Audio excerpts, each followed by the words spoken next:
Hi friends, welcome back to Mazhathulli creations. ഈ channel നിങ്ങൾ ആദ്യമായിട്ടാണ് കാണുന്നതെങ്കിൽ സബ്സ്ക്രൈബ് ചെയ്യാൻ മറക്കല്ലേ. പത്മിനി ചില കാര്യങ്ങൾ ഉറക്കമില്ലാതെ ഇങ്ങനെ ഇരുന്ന് ആലോചിക്കുകയാണ്. വരുണും രാധികയും ഒന്നിച്ച് ഈ വീട്ടിലുണ്ടാകുന്നത് അപകടമാണ്. രാധികയെ തൽക്കാലം പറഞ്ഞുവിടാനും സാധിക്കില്ല. എന്തായിപ്പോ ചെയ്യുന്നത്? ഈ സമയത്ത് ഉറക്കത്തിൽ നിന്നും ഉണർന്ന് അരികിലിരിക്കുന്ന പത്മിനിയെ നോക്കുകയാണ് പരമേശ്വരൻ. ഇത് എന്ത് പറ്റിയെന്ന് ചോദിച്ച് എഴുന്നേൽക്കുന്നു. താനെന്താ എഴുന്നേൽത്തിരിക്കുന്നത് എന്ന് ചോദിക്കുമ്പോൾ പത്മിനി പറയുന്നു, ഉറക്കം വരുന്നില്ല. അതെന്താ തനിക്ക് ഉറക്കം വരാതിരിക്കാൻ? തനിക്ക് എന്തെങ്കിലും ടെൻഷൻ ഉണ്ടോ എന്ന് ചോദിക്കുന്നുണ്ട്. അങ്ങനെ ചോദിച്ചാലുണ്ട്. അത് സൂര്യയുടെ കാര്യം ആലോചിച്ചിട്ടാണ് എന്ന് ഒരു കള്ളം പത്മിനി പറഞ്ഞു. സൂര്യക്ക് എന്താ കുഴപ്പമെന്ന് പരമേശ്വരൻ ചോദിക്കുമ്പോൾ പത്മിനി പറയുന്നു, അല്ല, അവനോട് എസ്റ്റേറ്റിന്റെ കാര്യം നോക്കാൻ പറഞ്ഞിരിക്കുകയല്ലേ? അതെ, അവനെ എസ്റ്റേറ്റ് ബംഗ്ലാവിലേക്ക് അയക്കാനും തീരുമാനിച്ചല്ലോ. കുറച്ചു കാലം അവൻ എസ്റ്റേറ്റ് ബംഗ്ലാവിൽ നിന്ന് കാര്യങ്ങളൊക്കെ നോക്കി നടത്തട്ടെ. അതിനിപ്പോ എന്താ പ്രശ്നമെന്ന് പരമേശ്വരൻ. അതിപ്പോ നല്ല കാര്യമാണ്. സൂര്യ ഇത്രയും നാള് സുഖമില്ലാതിരുന്നതല്ലേ? തനിച്ച് അവിടെ ചെന്നിട്ട് പെട്ടെന്ന് എന്തെങ്കിലും വന്നാലോ എന്ന് പത്മിനി ചോദിക്കുന്നുണ്ട്. ഓ, അതാണോ? അവിടെ നമ്മുടെ മാനേജരും തൊഴിലാളികളൊക്കെ ഇല്ലേ? പിന്നെന്താ? പിന്നെ അത് മാത്രമല്ല, സൂര്യക്ക് ഇപ്പോൾ യാതൊരു പ്രോബ്ലവും ഇല്ലല്ലോ. എന്നാലും എനിക്കൊരു സമാധാനമില്ല. ഒരു കാര്യം ചെയ്യാം, വരുണിനെയും കൂടി സൂര്യയുടെ കൂടെ അയക്കുമോ എന്ന് പത്മിനി ചോദിക്കുന്നു. വരുൺ എങ്ങനെയാ പോകുന്നത്? അവന് ഓഫീസിലെ കാര്യങ്ങളൊക്കെ ഇല്ലേ? ഇരിക്കട്ടെ, പത്മിനി പറയുന്നു. ഓഫീസ് കാര്യങ്ങൾ പരമേശ്വരേട്ടൻ വിചാരിച്ചാലും നടത്താലോ. സൂര്യയുടെ കൂടെ വരുൺ ഉണ്ടാവുകയാണെങ്കിൽ അത് വല്ലാത്തൊരു സമാധാനമായിരുന്നു. പരമേശ്വരൻ പറയുന്നു, താൻ ജീവിക്കുന്നത് ഒരു ബിസിനസ് കുടുംബത്തിലല്ലേ? ബിസിനസ് ചെയ്യാൻ അറിയാവുന്ന ഒരു ഭർത്താവും 2 കുട്ടികളും ഉണ്ട്. ബിസിനസിന്റെ കാര്യത്തിൽ ഞങ്ങൾക്കൊക്കെ അങ്ങോട്ടും ഇങ്ങോട്ടും മാറി നിൽക്കേണ്ടി വരില്ലേ? അപ്പോഴൊക്കെ കുടുംബക്കാരെ കൂടെ കൊണ്ടുപോവാൻ സാധിക്കുമോ? പത്മിനി പറയുന്നു, ബുദ്ധിമുട്ടാണെങ്കിൽ വേണ്ട. ഈ അമ്മമാരുടെ ബുദ്ധിമുട്ടുണ്ടല്ലോ, അത് മക്കളെ കുറിച്ച് ആലോചിക്കുമ്പോഴുള്ള ഒരു ബുദ്ധിമുട്ടാണ്. അത് പരിഹരിക്കേണ്ട കാര്യമാണ്. താൻ പേടിക്കേണ്ട. കുറച്ചു കാലം നമുക്ക് സൂര്യക്കൊപ്പം വരുണിനെ അയക്കാം. നാളെ നേരം വെളുത്തിട്ട് നമുക്ക് സംസാരിക്കാമെന്ന് പരമേശ്വരൻ പറയുമ്പോൾ ഇത് കേട്ട് പത്മിനി സന്തോഷത്തോടെ ഇരിക്കുന്നു. ഇനിയിപ്പോൾ സമാധാനത്തോടെ ഉറങ്ങാലോ എന്നും പറയുന്നു. അല്ലെങ്കിലും ഒരു തരത്തിൽ ഈ ഒരു ചിന്ത നന്നായി. അവരൊരുമിച്ച് അവിടെ എത്തുകയാണെങ്കിൽ പുതിയൊരു ചിന്ത എന്തായാലും അവർ കണ്ടെത്തും. അത് നമുക്ക് നേട്ടമാവുകയും ചെയ്യും. അതിന്റെ ക്രെഡിറ്റ് കാരണക്കാരിയായ അമ്മയ്ക്ക് ഞാൻ തരികയും ചെയ്യുമെന്ന് പരമേശ്വരൻ. അങ്ങനെ പത്മിനിയും പരമേശ്വരനും കിടക്കുന്ന സമയത്ത് പത്മിനി വിചാരിക്കുന്നു, വരുൺ ഇവിടെ ഇല്ലാത്ത സമയത്ത് വരുണിന്റെ കാര്യത്തിൽ കൃത്യമായിട്ടും ഒരു കാര്യം എടുത്തേ പറ്റൂ. പിന്നീട് കാണിക്കുന്നത് രാവിലെ ആയിരിക്കുന്നുണ്ട്. ഐശ്വര്യയുടെ അരികിലേക്ക് സോണി വന്നിട്ട് പറയുന്നു, മേഡം, ഇന്നലെ ഒന്നും പറയാതെയാണ് നമ്മൾ രാധികയുടെ മുന്നിൽ നിന്ന് പോകുന്നത്. ചിലപ്പോൾ ആ കുട്ടിക്ക് എന്തെങ്കിലും സംശയം കാണില്ലേ? തോന്നിയിട്ടുണ്ടാകും. പിറന്നാളാവും, മോള് കൂടെ നിന്നേ പറ്റൂ എന്ന് പറഞ്ഞ ഞാൻ ഒരു വാക്ക് പോലും പറയാതെ വണ്ടിയിൽ കയറി പോകുന്നു എന്ന് പറയുന്നത് ചെറിയൊരു കാര്യമല്ല. സോണിയ അവളെ വിളിച്ചില്ലേ എന്ന് ഐശ്വര്യ. വിളിച്ചത് ഇങ്ങോട്ട് വരണമെന്ന് പറഞ്ഞിട്ടാണെന്ന് സോണിയ.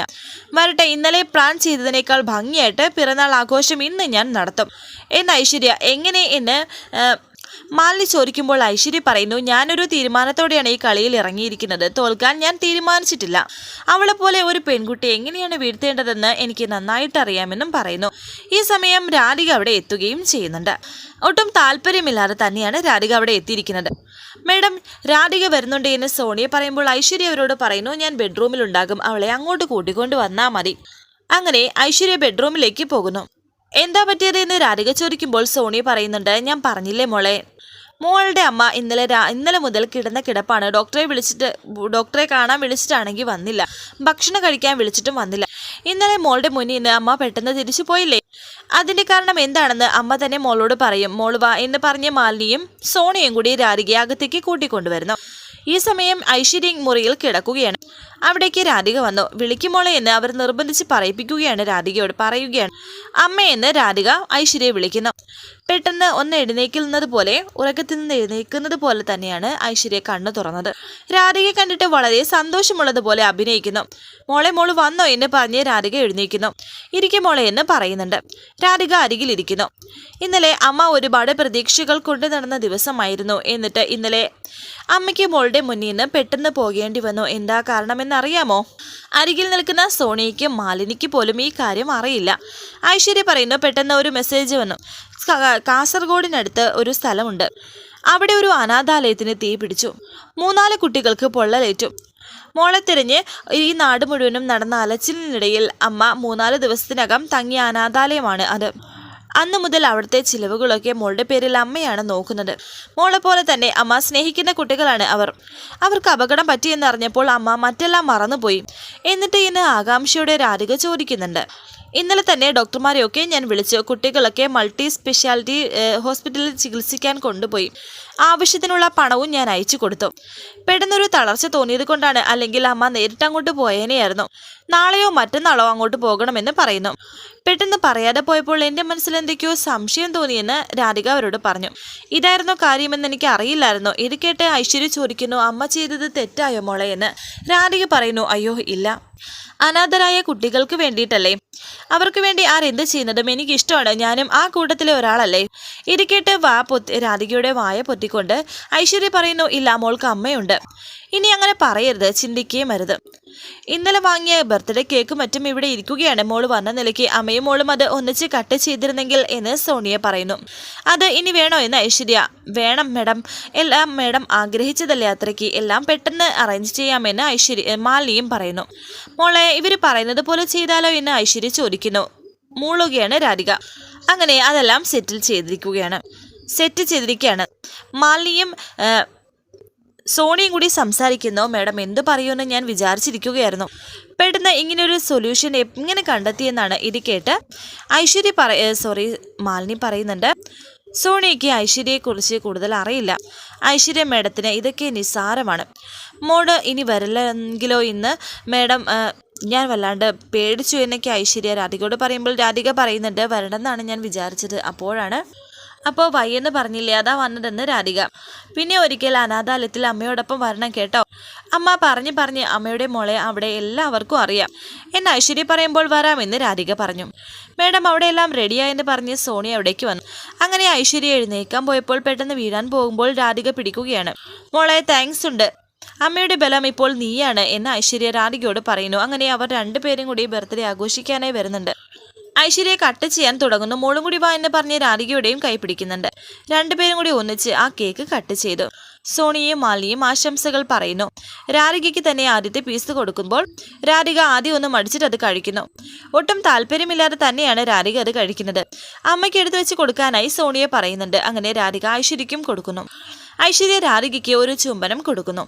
ഞാൻ ഗിഫ്റ്റ് ഒന്നും വാങ്ങിയില്ലെന്ന് രാധിക. എന്തിനാ ഗിഫ്റ്റ്? അമ്മയ്ക്ക് ദൈവം തന്ന സമ്മാനമല്ല ഇത്, ഇതിനപ്പുറത്തേക്ക് അമ്മയ്ക്ക് മറ്റൊന്നും വേണ്ട എന്ന് പറഞ്ഞ് ഐശ്വര്യ രാധികയെ ചേർത്ത് പിടിക്കുന്നു.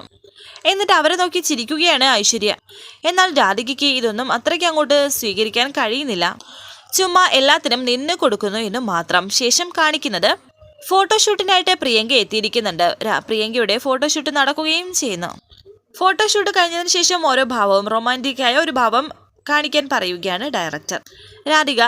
പ്രിയങ്ക വളരെ ഗംഭീരമായിട്ട് കാണിക്കുന്നുണ്ട്. പിന്നെ ദേഷ്യത്തിലുള്ള ഭാവവും കാണിക്കുന്നുണ്ട്. പിന്നെ ഫിലിംസിൽ പ്രിയങ്കയ്ക്ക് എക്സ്പീരിയൻസ് ഉണ്ടോ എന്ന് ചോദിക്കുന്നു. ഇല്ല, ഞാൻ 1-2 ഷോർട്ട് ഫിലിംസിൽ അഭിനയിച്ചിട്ടുണ്ടെന്ന് പ്രിയങ്ക പറഞ്ഞു. നമ്മുടെ ക്യാരക്ടർ ഇതിന് സ്യൂട്ടാണ്, പക്ഷേ ബിഹേവിയറിന്റെ കാര്യത്തിൽ കുറച്ചുകൂടി ഒന്ന് നാച്ചുറൽ ആകണമെന്ന് പറയുന്നു. ശ്രമിക്കാമെന്ന് പ്രിയങ്ക. സിനിമയുടെ രീതികൾ അറിയാവുന്നത് കൊണ്ടാണ് സാർ പറഞ്ഞതിൽ മാറ്റം വരില്ലല്ലോ എന്ന് പ്രിയങ്ക എടുത്തു ചോദിക്കുന്നുണ്ട്. ഞാനൊരു വാക്ക് പറഞ്ഞാൽ അത് വാക്കായിരിക്കുമെന്ന് അദ്ദേഹം. അങ്ങനെ ഇപ്പോൾ അവർ തമ്മിൽ സംസാരിക്കുന്നുണ്ട്. തുടർന്ന് ശ്യാമയെ കാണിക്കുന്നുണ്ട്. ഭക്ഷണം കഴിക്കാനായി ഇരിക്കുകയാണ് ശ്യാമ.